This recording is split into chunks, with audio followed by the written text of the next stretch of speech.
E aí a gente vai para o terceiro tipo de nistagmo que eu quero conversar. Falamos do vestibular, né? Que a minha fono aí, a Natália, falou que lembrou das aulas dela de vestibulopatias, né? Relacionado sim a vestibulopatias, né? O nistagmo vestibular. O congênito está relacionado ali a essa questão. Ele tem muitos estudos mostrando uma hereditariedade, tá bom? A Elisiune, né, falou dos primos, né, dessa coisa da consanguinidade. Ser consanguíneo também tem essa pegada genética em relação a, de repente, casamento entre primos, né, ser consanguíneo, né, isso também tem bastante, bem lembrado. Esses tipos de nistagmos congênitos, que acabam sendo os mais comuns, né, eu costumo dizer que nistagmo congênito é arroz com feijão. Para mim, hoje, porque para mim eu já trato isso há 18 anos, então a minha equipe está mais apta a tratar nistagmo do que eu hoje em dia, porque o congênito é arroz com feijão, é simples de tratar, é simples de trabalhar. Aí eu vou falar algo aqui que vamos lá, primeiro o cofrinho.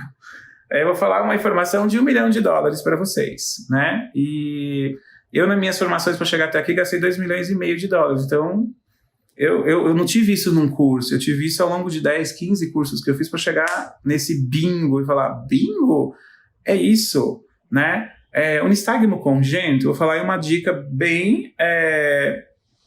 eu vou falar uma coisa bem importante para vocês. É que essa dica vai ser... Ela não vai valer $1 milhão, ela vai valer $500 mil. Sabe por quê? Porque $1 milhão você teria que... É só para quem já está muito ligado em algumas coisas de neurobioquímica, de neuroplasticidade. Mas no nistagmo congênito, ele tem uma característica importantíssima. O nistagmo congênito, ele diminui quando você vai fazer a convergência. Quando você olha para perto, você diminui a velocidade, a frequência e a amplitude, né? Para quem é terapeuta, aí já pegou a deixa. Bingo, né? Para eles não vale $1 milhão. Para os pais, de repente, $500 mil essa dica. Por quê? Porque ele vai pegar e falar assim, cara, então quer dizer que se eu aproximar um pouco mais até um ponto onde meu filho está nítido, ele consegue enxergar melhor. Sim.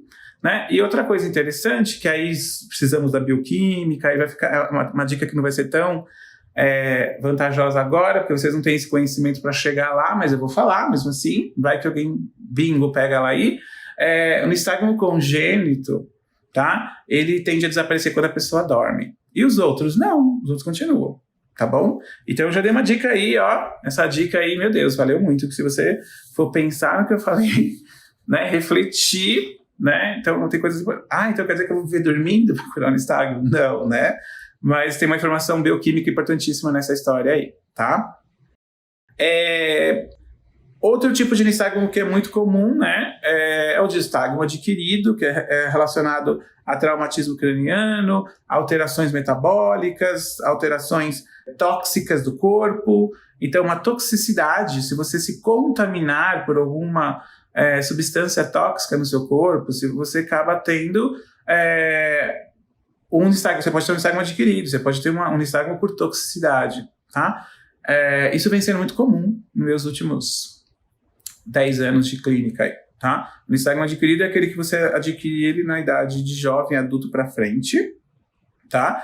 E a gente tem aí diversas doenças do sistema nervoso central, traumatismo craniano, desordens metabólicas e principalmente as questões da toxicidade por drogas, tá? Então, existem algumas drogas que no uso contínuo dela, você pode desenvolver nistagmo. E aí eu vou dar outra dica, né? E aqui não é dica de dólares nenhuma, é uma dica de, ai meu Deus, socorro. A síndrome do tabaco-álcool, a associação entre álcool e tabaco, né? Você tem que fumar, eu não lembro agora a Organização Mundial da Saúde, eu acho que é 3 cigarros por dia, e eu acho que é 300 ml de todos os dias, tá, gente? Você fuma 3 cigarros todos os dias e você juntamente ao longo do dia, você vai lá e toma 300 ml de bebida alcoólica, não destilada, e eu acho que é 150 ml de bebida destilada. E você faz essa combinação na sua vida ali durante 3, 4, 5, 10 anos, né? Tipo, eu fumo 3 cigarros por dia e quando eu chego em casa eu tô estressado, eu tomo uma cerveja. A cerveja já passou da dose, tá? São 350 ml, uma latinha. E uma dose de uísque também. Às vezes você passou um pouquinho de 150 ml, né? Você não se contenta com uma, você vai lá e toma 2, né? Que já passou da dose. E essa coisa super chique, né, que a gente via na novela, na década de 90, todo mundo fumava e bebia um uísque quando chegava em casa. Hoje parou um pouco, né? Isso pode gerar síndrome do tabaco-álcool. E a síndrome do tabaco-álcool, ela vem aumentando a incidência de nistagmo adquiridos, tá bom? Então, se liga nisso aí, tá? Que, olha, todo mundo tá sujeito a ter nistagmo aqui dentro, se ficar bebendo e fumando, tá? Fica a dica aí. Hashtag fica a dica pra você, né? E a gente também tem um outro tipo de nistagmo, eu escolhi 5 tipos para falar, porque a gente não ia dar conta aqui de falar todos, né? Eu tenho um curso, né, de protocolos de estimulação visual para nistagmo, um curso para profissionais aprenderem, e lá eu falo de todos os tipos de nistagmos. Aqui eu quero falar dos principais, né, para vocês aprenderem algo, né, e vamos lá. E tem outro que é o Spasmus nutans, né, nistagmo do tipo Spasmus nutans, né, ele vai acontecer ali. Ele pode aparecer, ele não é o congênito, ele aparece entre 3 meses e 6 meses de vida, tá? O congênito aparece entre 2 e 6 meses. Esse vai aparecer entre 6 meses e 5 anos, tá? Vamos repetir, congênito, entre 2 e 6 meses após o nascimento. E o Spasmus nutans, entre 6 meses e até 3 anos de idade. Já tive casos de pacientes que tiveram com 4 anos, que a gente chama de aparecimento tardio. Pode acontecer, é bem raro, mas pode acontecer, tá? E ele aparece, aquele movimento involuntário, ali entre 6 meses e 3 anos, e ele tende a piorar, né, a sua amplitude, a sua frequência entre 2 e 8 anos, né? Então, o Spasmus nutans, ele é algo importante. E ele pode desenvolver, né, algo que a gente chama de opsoclonos. Opsoclonos é uma característica que eu resumo para meus alunos, para ficar fácil todo mundo entender, que é o nistagmo da cabeça, tá? Para ficar fácil vocês entenderem. Então, o paciente ele pode balancear a cabeça numa tentativa de compensar o nistagmo. Então, se, por exemplo, o nistagmo ele é tipo Jerk, geralmente, né? Ele bate mais forte para um lado, então o paciente ele tenta com a cabeça tentar compensar. Mas esse movimento acaba se tornando algo muitas vezes involuntário, como se fosse um tique, né?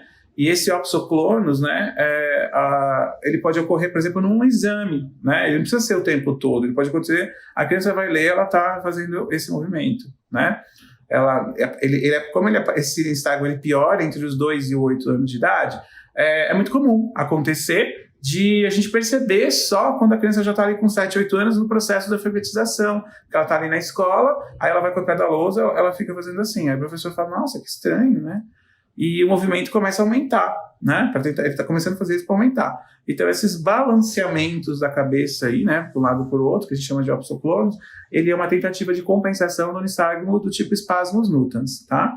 Esse nistagmo Spasmus nutans, depois do congênito, é o mais comum, né? E para chegar nesse nível, tem que descompensar bastante. O que eu percebi muitas coisas também na clínica, né? Nesses 18 anos aí trabalhando com nistagmo, com muitos pacientes, muitos resultados na técnica, eu vejo também pacientes que chegam para mim de outras técnicas sem resultados, né?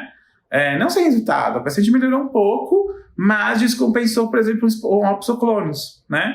E, por exemplo, quando eu vou fazer o teste de cover, que eu faço e tampo um dos olhos, ao tampar um dos olhos, a criança ela já desenvolve, porque só de tampar uma visão já é motivo para descompensar um opsoclonos no Spasmus nutans. E dependendo da técnica que você usa, né, se for muito forte, se ela não tiver um aspecto de individualidade, de modulação neural, você pode melhorar a visão desse paciente, até melhorar a amplitude do nistagmo, mas a frequência e a velocidade não. E aí o que a pessoa pode fazer no Spasmus nutans a longo prazo? Começar a balançar a cabeça. Eu tenho uma paciente, né, porque ela teve alta, eu acho que ela tinha 20 e alguns anos, tá? Eu não lembro exatamente quantos anos, mas era menos de 30, mais de 20. Eu não lembro exatamente. Ela chegou para mim e ela falou que ela tinha tratado o nistagmo quando ela era criança, aí o médico falou que não tinha fazer nada, aí ela fez um pouco de ortóptica, também não puderam fazer muita coisa, né? E eu sei disso. E aí ela foi, quando ela tinha, eu acho que foi depois logo do começo da faculdade, uma coisa assim.